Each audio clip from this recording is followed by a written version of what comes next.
Hi friends, अभी market में काफी ज्यादा पैनिक का माहौल बना हुआ है। लोगों को काफी ज्यादा डर लग रहा है कि क्या मार्केट क्रैश आने वाला है। बहुत कोई इस पे वीडियो भी बना रहे हैं और इस पे सिर्फ सोशल मीडिया पे बात का भी नहीं, बहुत सारे एक्सपर्ट भी इसके ऊपर बात कर रहे हैं। जैसे कि अमेरिका का हेज फंड मैनेजर है Ray Dalio, Jeremy Grantham and Robert Kiyosaki. Robert Kiyosaki को देखो इतना सीरियसली नहीं ले सकते हैं, लेकिन बाकी का जो फंड मैनेजर्स है वो लोग ऑलरेडी 2000 एंड 2008 का क्राइसिस को अच्छे से प्रेडिक्ट कर चुका था। दूसरा, लोगों को एक और चीज का पैनिक हो रहा है कि जब लीजेंडरी इन्वेस्टर वॉरेन बफेट जी 344 बिलियन डॉलर का कैश होल्ड करके बैठे हुए हैं, तो क्या इतने बड़े लीजेंड इन्वेस्टर को भी मार्केट में अभी अपॉर्चुनिटी नहीं दिख रहा? इनको 70 टू 80 ईयर का एक्सपीरियंस है मार्केट में, तो क्यों ये इतना ज्यादा कैश होल्ड कर रहे हैं? इससे भी लोग पैनिक हो रहे हैं। तो कहीं ना कहीं ये इंडिकेशन हो रहा है कि यूएस मार्केट तो क्रैश करने वाला है। और जब ये लोग इस तरह का स्टेटमेंट देते हैं तो इससे पीछे भी लोग रीजन भी बताते हैं। सबसे पहला रीजन है कि बफेट इंडिकेटर, जो कि जीडीपी वर्सेस मार्केट कैपिटलाइज, जो सारी कंपनी का मार्केट कैपिटलाइजेशन होता है उसका जो रेशियो होता है, वो रेशियो बताता है कि मार्केट ओवर वैल्यूड है कि अंडर वैल्यूड है। नॉर्मली ये 100% के आसपास रहता है, लेकिन 2000 में डॉट कॉम बबल से पहले ये 140% में चला गया था। 2007 मतलब 2008 वाला क्राइसिस से पहले ये 104% में था और अभी ये बढ़ के 200% जा चुका है। ये यूएस मार्केट का बात बता रहे हैं, लेकिन 2008 में जो फाइनेंशियल क्राइसिस आया था उसमें इंडियन मार्केट 149% में था और करेंटली ये 129% में है। तो इससे ये पता चल रहा है कि यूएस मार्केट तो ओवर वैल्यूड काफी ज्यादा हो चुका है ऑलरेडी, लेकिन इंडियन मार्केट उतना ओवर वैल्यूड नहीं है। इसका रीजन ये है कि पिछला 1.5 साल से इंडियन मार्केट परफॉर्म ही नहीं किया, लेकिन यूएस मार्केट काफी अच्छे से परफॉर्म किया पिछले 1 साल में, जिसके वजह से इंडियन मार्केट ओवर वैल्यूड होने से बच गया। तो क्या इसका मतलब ये निकलता है कि क्या यूएस मार्केट जब गिरेगा इंडियन मार्केट नहीं गिरेगा? नहीं, ऐसा नहीं है, क्योंकि यूएस मार्केट जब भी गिरता है तो पूरा वर्ल्ड का मार्केट गिरता है। तो यूएस मार्केट अगर 20% गिरेगा तो हम लोग ये पता कर सकते हैं इंडियन मार्केट 20% से कम ही गिरेगा। दूसरा, देखो यूएस के साथ और भी बहुत सारा प्रॉब्लम चल रहा है, सिर्फ स्टॉक मार्केट का ओवर वैल्यूड का बात नहीं है। लास्ट 35 डेज से भी ऊपर हो चुका, फर्स्ट टाइम यूएस में पूरा गवर्नमेंट शटडाउन में चल रहा है। दुनिया में शायद ही कोई डेवलप्ड और भी कंट्रीज है जिसमें इस तरह का प्रॉब्लम झेलना पड़े कि पूरा गवर्नमेंट ही शटडाउन है 1 महीने से ऊपर। बहुत सारा गवर्नमेंट एम्प्लॉय को मंथली सैलरी नहीं जा रहा, वहाँ का टोटल नंबर ऑफ फ्लाइट्स में से 10% फ्लाइट्स को कट कर दिया गया सिक्योरिटी रीजन की वजह से बोल के, क्योंकि उन लोग के पास पैसा है नहीं देने को लोगों को। तो लोग अगर खुद ही जॉब छोड़ रहे हैं तो उनके लिए बढ़िया है। हेल्थ केयर सिस्टम वहाँ पर कोलैप्स कर रहा है। और चलो कुछ टाइम के लिए मान भी लेते हैं ये सब टेम्पोररी प्रॉब्लम है, ये सब सॉल्व हो जाएगा, लेकिन इससे ये पता चलता है कि गवर्नमेंट वहाँ पर बहुत अच्छे से परफॉर्म नहीं कर पा रही है, जो कि स्टॉक मार्केट के लिए बहुत अच्छा नहीं है। थर्ड प्रॉब्लम है वहाँ पर जो गवर्नमेंट है और सुप्रीम कोर्ट है उनके बीच में प्रॉब्लम चल रहा है। सुप्रीम कोर्ट ने करंटली प्रेसिडेंट को बोला है कि आप इस तरह से टैरिफ नहीं लगा सकते। देखो एज ए इन्वेस्टर हमें ये कभी भी फर्क नहीं पड़ना चाहिए कि टैरिफ करेक्ट है या गलत है, सुप्रीम कोर्ट सही है या गवर्नमेंट सही है, हमको कोई मतलब नहीं उससे। हमें जिधर से फायदा मिलेगा हमें उधर देखना है। तो हम इस डिबेट पे नहीं जाएंगे कौन सही है कौन गलत है, लेकिन इस फ्रिक्शन से ये जरूर पता चलता है कि गवर्नमेंट और जब सुप्रीम कोर्ट के बीच में प्रॉब्लम होगा तो ऑब्वियसली गवर्नमेंट इकोनॉमिक ग्रोथ पे ज्यादा फोकस नहीं करेगा। उसको कोर्ट का चक्कर लगाना या इन फ्यूचर ऐसा पॉलिसीज बनाएगा कि ताकि उनको कोर्ट का चक्कर ना लगाना पड़े, जो कि इकोनॉमी के लिए अच्छा नहीं है। एंड यूएस में फोर्थ सबसे बड़ा प्रॉब्लम है एआई बबल। एआई पे बहुत सारा हाइप बनाया गया कि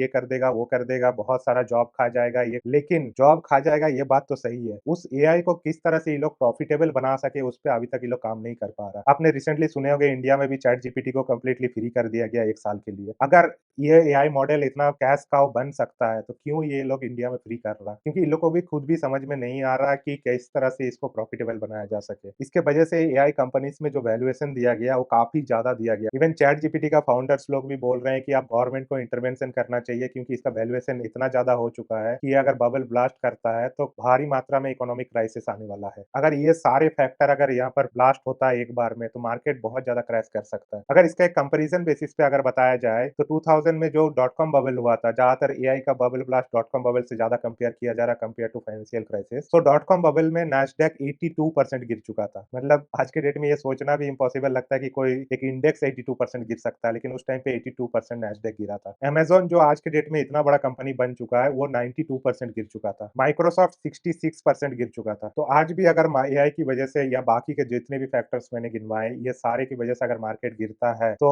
50 टू 60% मार्केट गिरना कोई बड़ी बात नहीं है। लेकिन मैं ये यूएस मार्केट की बात कर रहा हूँ, इंडियन मार्केट का नहीं। और अगर यूएस में इस तरह का फॉल होता तो जॉब लॉस होना कंपलसरी है, इसको आप डिनाई नहीं कर सकते। पहले भी जब इस तरह का क्राइसिस आया तो मिलियंस लोगों ने जॉब खोया है, तो अभी भी जॉब लॉस तो होगा ही, इसमें कोई डाउट नहीं है। लेकिन अगर आप इंडियन रिटेल इन्वेस्टर है तो आपको ज्यादा पैनिक करने की जरूरत नहीं है। नंबर वन रीजन जैसे मैंने बताया कि इंडियन मार्केट बहुत ज्यादा ओवर वैल्यूड नहीं है यूएस मार्केट के इतना। यूएस मार्केट बहुत ज्यादा ओवर वैल्यूड है, लेकिन यूएस मार्केट अगर गिरेगा तो उसका बस डोमिनो इफेक्ट होगा इंडियन मार्केट में। और इसका मेन रीजन यही है कि इंडियन मार्केट पिछले 1.5 साल से परफॉर्म ही नहीं किया, लेकिन यूएस मार्केट बहुत अच्छा परफ़ॉर्म किया। तो US market all time high पे है, लेकिन Indian market all time high पे नहीं है। और अगर टाइम करेक्शन और प्राइस करेक्शन दोनों को मिला के देखें तो ऑलरेडी इंडियन मार्केट 15 से लेके 20% डाउन है, लेकिन यूएस मार्केट में ऐसा नहीं है। तो अगर हम लोग बेस्ट केस सिनेरियो मार के चले तो सेंसेक्स नेक्स्ट ईयर जून तक ये 1 लाख को टच कर सकता है। ये मैं बेस्ट केस सिनेरियो मान रहा हूँ। अगर एवरेज केस भी अगर मान के चले तो ये अराउंड 89,000 से लेके 90,000 के आसपास ये टच कर सकता है। और अगर मान लेते वर्स्ट केस सिनेरियो हो गया, चारों तरफ एकदम तहलका मच गया, तो ये 70,000 के आसपास जा सकता है। अब मैं क्यों ये बता रहा हूँ कि इंडियन मार्केट में इतना ज्यादा ओवर वैल्यूड नहीं है और मैं क्यों इंडियन मार्केट में अभी भी बुलिश हूँ, इसका बहुत सारा रीजन है। सबसे पहला रीजन है कि गवर्नमेंट का फुल सपोर्ट है इंडियन मार्केट को। देखो,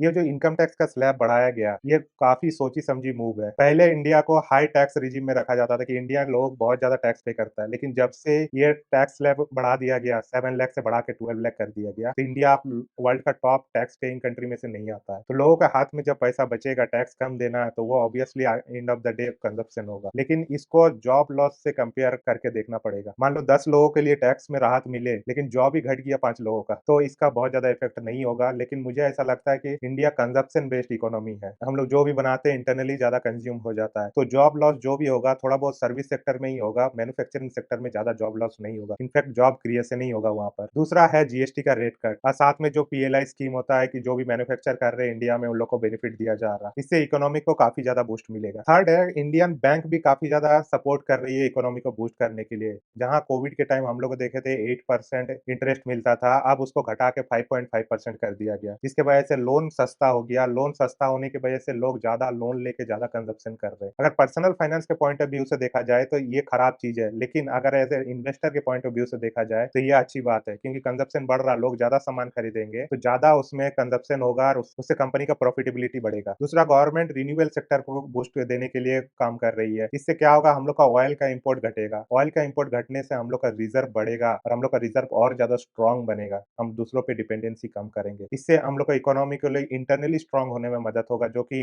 डायरेक्टली नहीं लेकिन इनडायरेक्टली स्टॉक मार्केट को सपोर्ट करेगा। देखो, अगर आप रिटेल इन्वेस्टर हो तो ऐसी सिचुएशन पे आपको क्या करना चाहिए। देखो, नॉर्मली मैं ये मान के चलता हूँ इंडिया में ज्यादातर जो भी रिटेल इन्वेस्टर है वो इंडियन मार्केट में ही इन्वेस्ट करता है। थोड़ा बहुत यूएस में करता होगा, लेकिन बहुत ज्यादा नहीं। तो अगर यूएस में आप इन्वेस्ट कर रहे हो तो कुछ टाइम के लिए आपको यूएस मार्केट को ऑब्जर्व करने के लिए छोड़ सकते हो। लेकिन अगर आप इंडिया में इन्वेस्ट कर रहे हो, वो भी अगर म्यूचुअल फंड में एसआईपी के तौर पे, तो आपको एसआईपी बंद नहीं करना चाहिए। चाहे ये बड़े इन्वेस्टर कुछ भी बोल ले मार्केट में, मुझे हमेशा से ये लगता है कि मार्केट में जब भी बड़ा मूव आता है, चाहे वो अपसाइड हो या डाउन साइड हो, ये बता के सब जगह हल्ला करके मार्केट में क्रैश नहीं आता है। बुल रन या बेयर मार्केट से पहले कभी भी पहले नहीं बताया जाता। तो मुझे नहीं पता ये बड़े इन्वेस्टर का आज के डेट में इस तरह का न्यूज स्प्रेड करने के पीछे का इंटेंशन क्या है। तो हम इन पे ब्लाइंडली बहुत ज्यादा भरोसा नहीं कर सकते। और दूसरी बात, ये लोग इंडियन मार्केट को लेके कुछ कमेंट भी नहीं किया है, वो लोग यूएस मार्केट को लेके कमेंट किया है। और यूएस का अगर मैक्रो इकोनॉमिक देखा जाए और इंडिया का अगर मैक्रो इकोनॉमिक देखा जाए, दोनों में जमीन आसमान का फर्क है। इंडिया का मैक्रो इकोनॉमिक यूएस का मैक्रो इकोनॉमिक के कंपेयर में बहुत ज्यादा स्ट्रांग है। यूएस है ना, होप के बेसिस पे चलता है वो मार्केट। लोगों को लगता है कि यूएस मार्केट बहुत अच्छा है, इसलिए उसको बहुत ज्यादा डेट दिया जाता है। वहाँ का शेयर पूरे दुनिया के लोग खरीदते हैं, जिसके वजह से वहाँ का इतना इकोनॉमी बूस्ट करता है, जिसके वजह से वहाँ का स्टॉक इतना बूस्ट करता है। लेकिन इंडियन मार्केट होप पे नहीं चलता है, इसलिए मार्केट अगर क्रैश भी होता है तो यूएस मार्केट ज्यादा क्रैश होगा, इंडियन मार्केट में उसका डोमिनो इफेक्ट होगा। हो सकता है उतना ही क्रैश हो या उससे थोड़ा कम क्रैश हो, लेकिन रिकवर भी इंडियन मार्केट उससे पहले करेगा। और अगर आपके पास अभी लमसम अमाउंट लगाना है तो वो आप डायरेक्टली इस बात को मैं उस पर डिसाइड नहीं कर सकता कि आपको कितना परसेंट लगाना चाहिए, क्योंकि वो पर्सन टू पर्सन वेरी करेगा, उनका फाइनेंशियल सिचुएशन कैसा है। तो उसके लिए आप फाइनेंशियल एडवाइजर का हेल्प ले सकते हो। होप आपको इस वीडियो से काफी कुछ क्लियरिटी मिला है। आपको अगर कोई भी डाउट है या नेक्स्ट कोई भी टॉपिक पे आप अगर वीडियो चाहते हो तो प्लीज कमेंट करके बताइए, हम उस पर वीडियो बना देंगे। और अगर आप